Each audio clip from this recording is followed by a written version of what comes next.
Right mga kahabi, next tayo. Pero check muna natin tong nasa ilalim. Ayun oh, kinain niya na oh. So mahiyain tong isang to. Gusto niya talaga, siya yung bumira. So may mga ganong behavior sila eh. Iba-iba sila ng behavior. Ayun oh, nilulunok na oh, hindi na nag-constrict, diretso lunok. Ayun oh, gumagalaw pa yung prey niya. Ayos, it's a good sign man. So, it doesn't matter kung may severe kink sila. Importante, good appetite, which is makakasurvive sila kasi kumakain sila, di ba? So next natin, so nakadalawa na tayo, dalawa na yung kumain, dalawang may severe kinks na maliit na hatchling. Next tayo, dito naman, ito naman mga, ayun, same clutch, same level ng clutch, masked na male, pero ito MK, hindi yan yung MMK MK lang yan. Medium kink lang sila. Medium kink. So yun yung nilevel ko, tatlong category, light, medium, tsaka yung severe. So sila yung mga papisa natin sa second clutch na may mga kinks, more on kinks.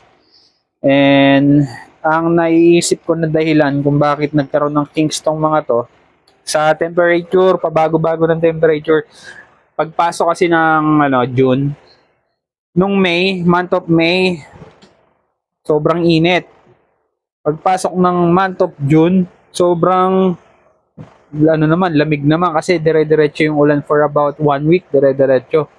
So yun yung nakikita kong reason kaya tinamaan tong mga to ng kinks, biglang drop. Tapos after nung tag-ulan na isang linggo, bigla na namang uminit. So, yun yung nakikita kong reason. Although, meron din naman tayong mga kasabay nito na wala namang kinks lahat ng papisa doon sa clutch na yun. Yun yung third clutch. So, eto. Oh.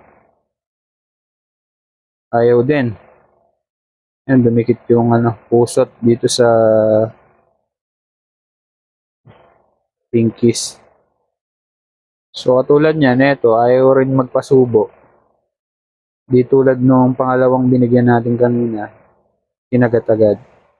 Pero ito kasi kailangan mo munang, yung iba minsan kailangan mong pikunin. Iba-iba diskarte.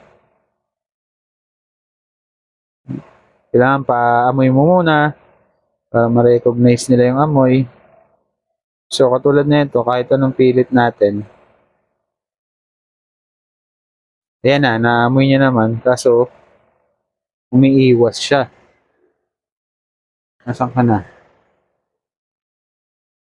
So iwan na muna natin mga kahabi, balikan na lang natin. Baka gusto niya yung sa sarili niya lang. Gusto magsarili, no? Next tayo. So same lang din, ito naman normal. Medium kink din to. Normal na female. So try natin bigyan kung kakain tong isang to. So tayo.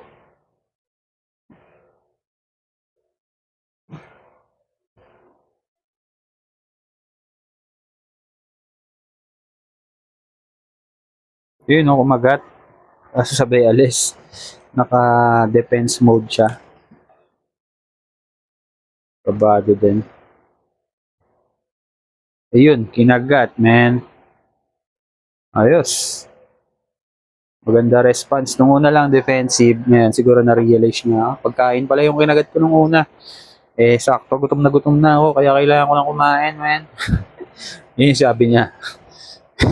Hula ko lang yun, Crazy. So, next tayo. Check natin yung mga yan mamaya kung malulunok nila. So, na tayo. Ayun, yung sa ilalim, kumagat na din. Diba? Sabi sa inyo, may mga ganun silang behavior. Gusto nila, sila yung mag-hunt sa prey nila. Katulad na itong isang to, yung iniwan na lang natin kanina. Pagka ganun kasi nakita ko na hindi naman kakagat, iwanan ko na lang talaga. Tapos double check para makita natin kung kakainin o hindi. So next tayo. Next tayo mga kahabi, ito, normal female din na may medium kink.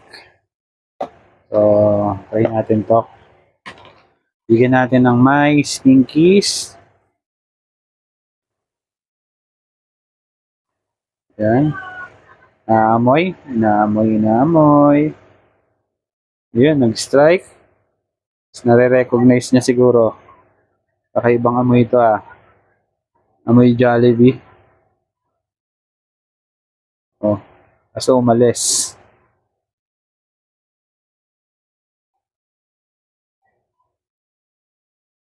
Katulad nito, naka-defense mode siya nung una. Pero yan, naamoy niya naman. Pero ayaw niya pa, kagatin niya, kakagatin na. Kagat na. Ayun.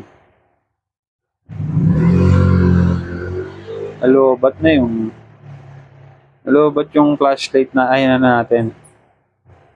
RGB pocket light. So ito, pangilan na ba to? Pang-5, ayun binitawan, nagulat, tumalon. Aray ko.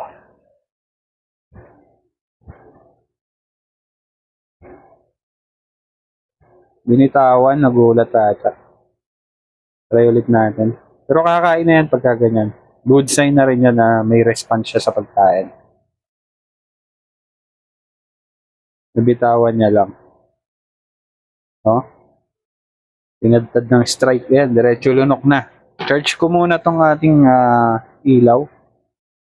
Para hindi madilim.